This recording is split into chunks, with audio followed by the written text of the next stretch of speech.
Hey guys, இன்றைக்கி chicken குழம்பு recipe எப்படி பண்ணணுன்னு தான் பார்க்க போகிறோம். அதுக்கு ஒரு கடாயில் 2 டேபிள் ஸ்பூன் எண்ணெய், ஒரு பெரிய வெங்காயம் சின்னதாக சாப் பண்ணியிருக்கேன் சேர்த்துக்கோங்க.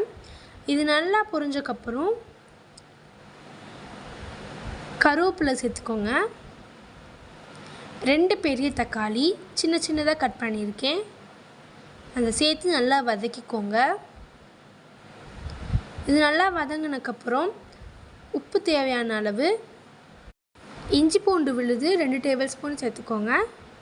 இது நல்லா பச்சை வாசனை போகிற வரைக்கும் நல்லா மிக்ஸ் பண்ணிட்டே இருங்க.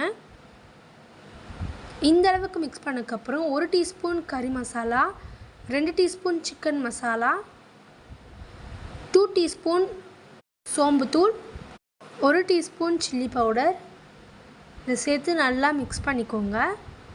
இதோட பச்சை வாசனை போகிற வரைக்கும் இது நல்லா மிக்ஸ் பண்ணக்கப்புறம் நம்ம கழுவி வச்ச சிக்கனை சேர்த்துக்கோங்க. நான் எடுத்துருக்கிறது 1/2 கிலோ சிக்கன். இது நல்லா மிக்ஸ் பண்ணக்கப்புறம் சிக்கனே கொஞ்சம் தண்ணி விடும்.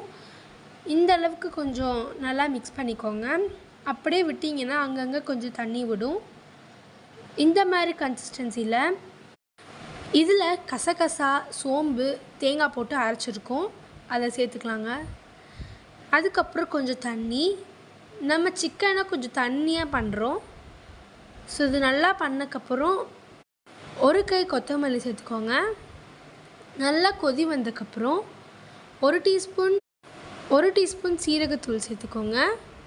2 டீஸ்பூன் கரம் மசாலா சேர்த்து நல்லா மிக்ஸ் பண்ணிக்கோங்க. இந்த அளவுக்கு தண்ணியாக இருக்கணும். நல்லா விசில் போட்டு வச்சிடலாம்.